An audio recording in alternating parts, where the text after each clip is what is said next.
म निवेदन गर्न चाहन्छु।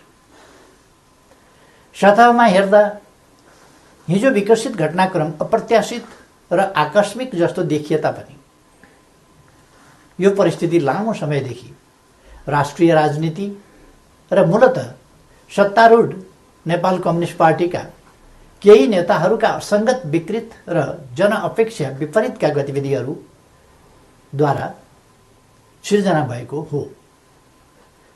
2074 साल असोज 17 गते तत्कालीन नेकपा एमाले र नेकपा माओवादी केन्द्रबीच वाम गठबन्धन बनाएर निर्वाचन लड्ने र निर्वाचन लगत्तै पार्टी एकता गर्ने उद्घोष गरिएको थियो।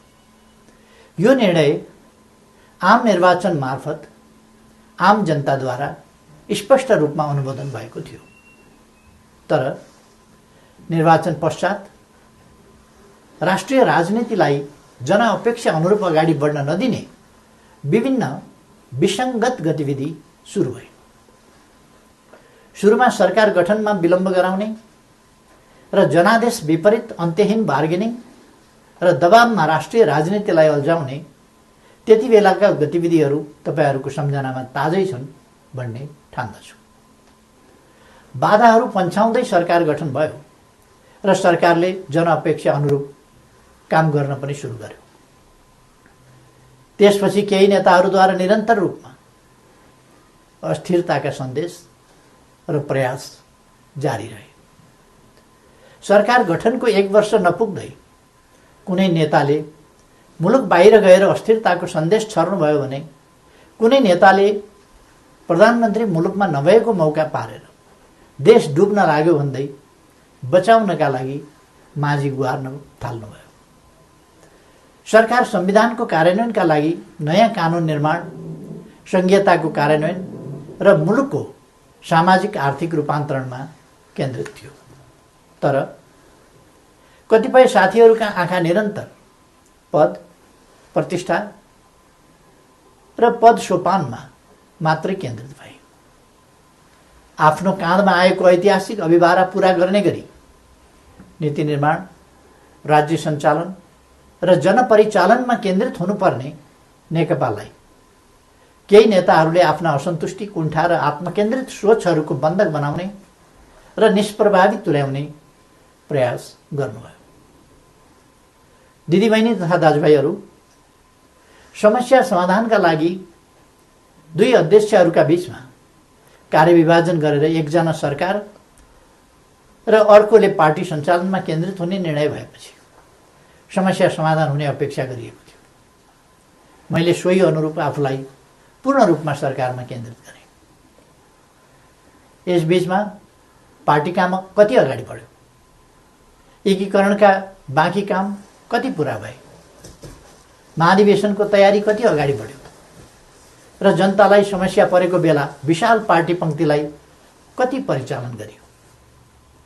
यसमा मैले केही भनिरहनु पर्ला जस्तो लाग्दैन। तथ्यहरू आफै बोल्छन्।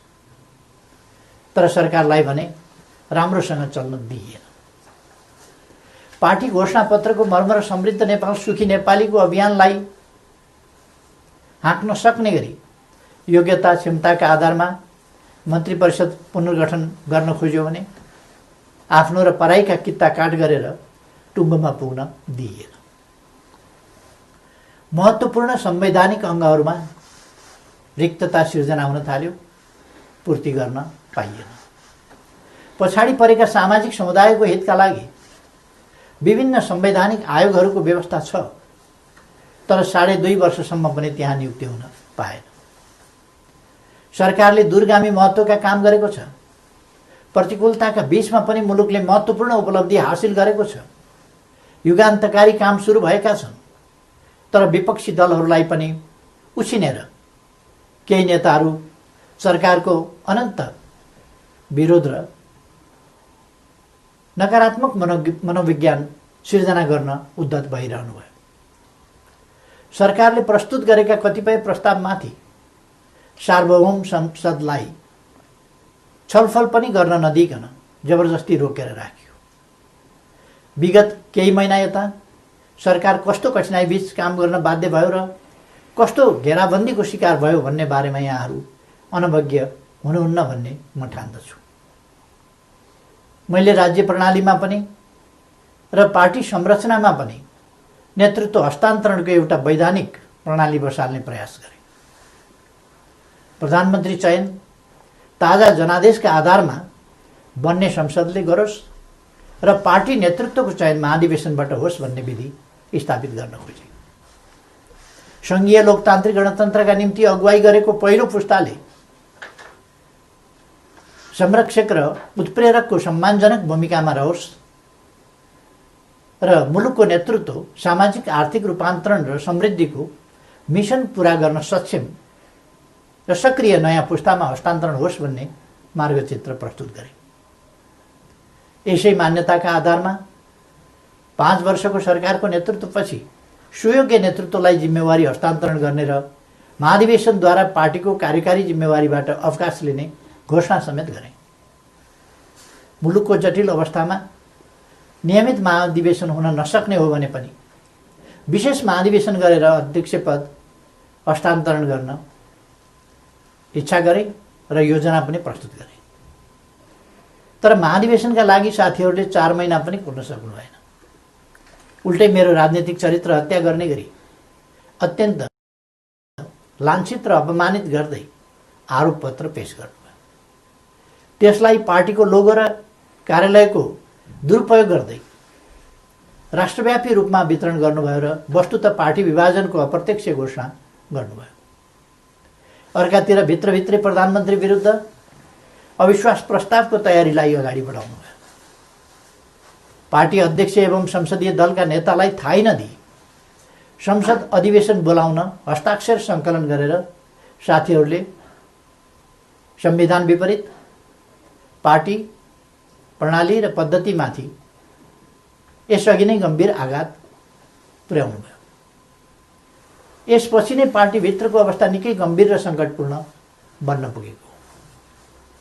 अस्ति पुस 4 गते मात्रै पनि मैले पुष्पकमल दाहाल जीको निवासमै गएर उक्त विग्रहकारी आरोप पत्र फिर्ता लिन, पार्टीमा सहज र स्वस्थ वातावरण सिर्जना गर्न र विशेष महाधिवेशन आयोजना गरेर नेतृत्व हस्तान्तरणका लागि पटक पटक आग्रह गरे। पार्टी एकीकरणको सङ्क्रमणकालीन प्रयोजनका लागि मनोनयनद्वारा गठन भएका र महाधिवेशन सम्पन्न गर्ने मुख्य दायित्व भएका पार्टीका नेतृत्वदायी कमिटीहरूलाई पार्टी विधान र एकीकरणको भावना विपरीत पार्टीलाई मतदानको अवस्थातिर नधकेल्न र कर्तव्यको लिकबाट बाहिर नजान बारम्बार आग्रह गरे। तर यस प्रयासलाई मेरो कमजोरी ठानियो। केही भएको छैन, केही गरिने छैन भन्ने कुरामा अल्मल्याउँदै प्रधानमन्त्री विरुद्ध अविश्वास प्रस्तावको तयारी अगाडि बढाइयो। दिदीबहिनी तथा दाजुभाइहरू, सरकार विरुद्ध यसरी घेराबन्दी र दाउपेच गर्नुपर्ने जायज कारण के थियो र? सरकारले यस बीचमा राष्ट्रियतालाई सुदृढ गर्ने सन्दर्भमा ऐतिहासिक कामहरू गरेको छ। नेपालको वास्तविक भूभाग समेटेको नयाँ नक्सा प्रकाशन गरिएको छ। तदनुरूप सर्वसम्मतिका आधारमा संविधान संशोधन गरिएको छ। समस्या समाधानका लागि मित्र राष्ट्र भारतसँग वार्ताको तयारी भइरहेको छ। चीनसँग पारवन यातायात प्रोटोकलमा हस्ताक्षर भएको छ। नेपालको अन्तर्राष्ट्रिय छवि, भूमिका र आकर्षण बढेको छ। यसलाई सुदृढ गर्न सबैले सहयोग गर्नुपर्ने बेलामा सरकारलाई असहयोग र असफल पार्न भइरहेका यी गतिविधिका पछाडि गम्भीर षड्यन्त्र लुकेको स्पष्ट छैन र? यी घटनाक्रम हेर्दा म आजभन्दा 4 वर्ष अगाडिका परिदृश्यहरूलाई सम्झिरहेको छु। नाकाबन्दीको साहसका साथ सामना गर्दै त्यसलाई अन्त्य गरे बापत नेपालको पारवन सुविधा विस्तार गरेर फेरि कहिल्यै नाकाबन्दी नहुने कुराको सुनिश्चित गरे बापत त्यति बेलाको सरकारलाई यसै गरी षड्यन्त्रपूर्ण ढङ्गले अपदस्थ गरिएको थियो। परिस्थिति र समय सन्दर्भ फरक भए पनि पात्रहरू उनै हुनुहुन्थ्यो। के यसले हाम्रा कतिपय नेताहरू नेपाललाई अनन्त अस्थिरतामा फसाउने योजनामा सहभागी भएको स्पष्ट रूपमै देखिनुहुन्न र थुप्रै प्रतिकूलताका बावजुद उल्लेख भइसकेको छ।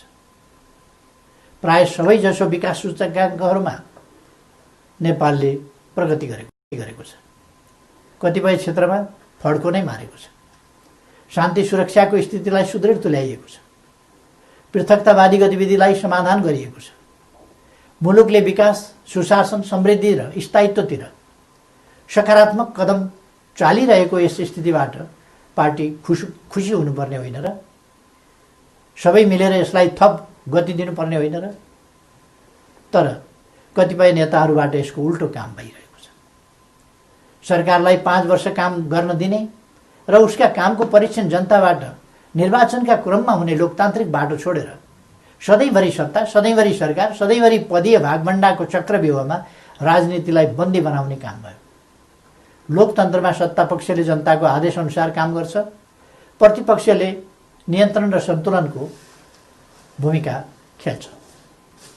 तर हामी कहाँ सत्तापक्षका कतिपय साथीहरू नै प्रतिपक्षभन्दा बढी आक्रामक, असहयोगी र षड्यन्त्रपूर्ण गतिविधिमा संलग्न हुने विडम्बनापूर्ण अवस्था सिर्जना भयो। आजको स्थिति विकसित हुनुमा कतिपय नेताहरूको गतिविधिको मुख्य जिम्मेवारी रहेको तथ्यलाई एका राख्नुपर्दछ। यस्तो काम कुनै पनि अर्थमा लोकतान्त्रिक हुन सक्दैन। दिदीबहिनी तथा दाजुभाइहरू, पार्टीलाई एकताबद्ध रूपमा अगाडि बढाउने, नेतृत्व हस्तान्तरणको विधि र प्रणाली बसाउने र पार्टी, सरकार र संसदलाई जनताको हितमा केन्द्रित गर्ने मेरा प्रयासहरूमा यसरी निरन्तर बाधा सिर्जना गरिए। यसपछि नै म यस निर्णयमा पुग्न बाध्य भएको हुँ। प्रतिनिधि सभा विघटन र नयाँ निर्वाचन मेरो रुचि वा छनौटको विषय थिएन। तर मुलुकलाई अकर्मण्य अवस्थामा राखिराख्नु उचित हुँदैन थियो। संसदलाई केही नेताहरूको स्वार्थको बन्धक बनाइराख्नु जनादेश विपरीत हुन जान्थ्यो। जनताको भावना अनुसार काम गर्न अगाडि बढ्नै नसक्ने स्थितिबाट मुलुकलाई निकास दिनै पर्थ्यो। जनअनुमोदित नेकपाको यस सरकारलाई आफ्नै दलका नेताहरूले काम गर्न नदिने र दलभित्रको कचिङ्गलले प्रतिनिधि सभालाई पनि शिकार बनाउने अवस्था अन्त्य गर्नै पर्थ्यो। यसै पृष्ठभूमिमा म नयाँ जनादेशका लागि सार्वभौम जनता समक्ष जाने निष्कर्षमा पुगेको हुँ। म अझै पनि विगतका सबै तिता पीडाहरूलाई बिर्सेर एकताबद्ध भई निर्वाचनमा सहभागी हुन कमरेडहरूलाई आग्रह गर्न चाहन्छु। निर्वाचनको घोषणाले पार्टी एकतालाई बलियो बनाउने अपेक्षा गरेको छु। पार्टी पहिलो शक्ति बन्नुमा, पार्टी एकता हुनुमा र पार्टीले विशाल जनसमर्थन प्राप्त गर्नुमा केपी ओलीको कुनै योगदान छैन। हामी पो निर्णायक हौँ भन्ने कमरेडहरूलाई पनि लोकप्रियता र क्षमताको मापन गर्ने यसले अवसर दिनेछ। प्रधानमन्त्री बन्न व्यग्र प्रतीक्षामा वा प्रयासमा रहनुभएका नेताहरूलाई पनि ताजा जनादेशले विकल्प दिनेछ। प्रतिपक्ष दललाई पनि आफ्ना एजेन्डा जनताबीच लैजान अवसर प्रदान गर्नेछ। निर्वाचन लोकतन्त्रको हातमा हो। यो सबैभन्दा उन्नत लोकतान्त्रिक अभ्यास तथा विधि पनि हो। जननिर्वाचित सरकारले काम गर्न पाउँदैन भने उसले पुनरावेदन गर्न जाने ठाउँ सार्वभौम जनता समक्ष नै हो। मैले यही बाटो अवलम्बन गरेको छु। पार्टीले मेरो नेतृत्वमा विगत आम निर्वाचनमा लडेको थियो। म पार्टी संसदीय दलबाट सर्वसम्मत रूपमा नेता चयन भएको थिएँ र त्यसै हैसियतमा प्रधानमन्त्री निर्वाचित भएको थिएँ। बहुमत प्राप्त दलको सर्वसम्मत नेतालाई काम गर्न नदिइएपछि बन्द कोठामा अनुचित र सिद्धान्तहीन सम्झौतामा अल्झिएर जनअपेक्षामा आँच पुर्याउनु मैले उपयुक्त ठानिनँ। जनतालाई फैसला गर्न दिनु नै सबैभन्दा लोकतान्त्रिक विकल्प हो भन्ने मैले ठाने। त्यसै पनि जस्केलाबाट सरकारमा छिर्ने र जनमतको उपहास गर्ने अलोकतान्त्रिक चरित्रप्रति मैले सधैँ विमति राख्दै आएको छु। दिदीबहिनी तथा दाजुभाइहरू, नेपालको संविधानले नेपालको सार्वभौम सत्ता र राजकीय सत्ता जनतामा निहित रहने व्यवस्था गरेको छ। राज्य सञ्चालनको अन्तिम निर्णयकर्ता जनता हुन्। जनताको यो सार्वभौम सत्ता, राजकीय सत्ता र निर्णय निर्वाचन मार्फत व्यक्त हुन्छ। जनताको अभिमत व्यक्त हुने निर्वाचनले लोकतन्त्रलाई थप सुदृढ र परिपक्व बनाउँछ। हाम्रो लोकतान्त्रिक प्रणाली नयाँ छ तर कमजोर छैन। मुलुक जनप्रतिनिधिविहीन अवस्थामा छैन। राष्ट्रिय सभा क्रियाशील छ। प्रदेश सरकार र प्रदेश सभा एवं स्थानीय सरकारहरू मुलुकको संविधान र कानुन अनुरूप आफ्नो तहमा राजनीतिक नेतृत्व प्रदान गरिरहेका छन्। राष्ट्रपति र न्यायालय लगायतका संस्थाहरू र राज्यका निजामती एवं सुरक्षा अङ्गहरू सबै आफ्नो कर्तव्य निर्वाहमा दृढ छन्। 4.5 महिनापछि नयाँ प्रतिनिधि सभा स्थापित भइहाल्ने नै छ। 21औं शताब्दीको नेतृत्व गर्न तयार भएर बसेको हाम्रो युवा पुस्ता लोकतन्त्रप्रति प्रतिबद्ध छ।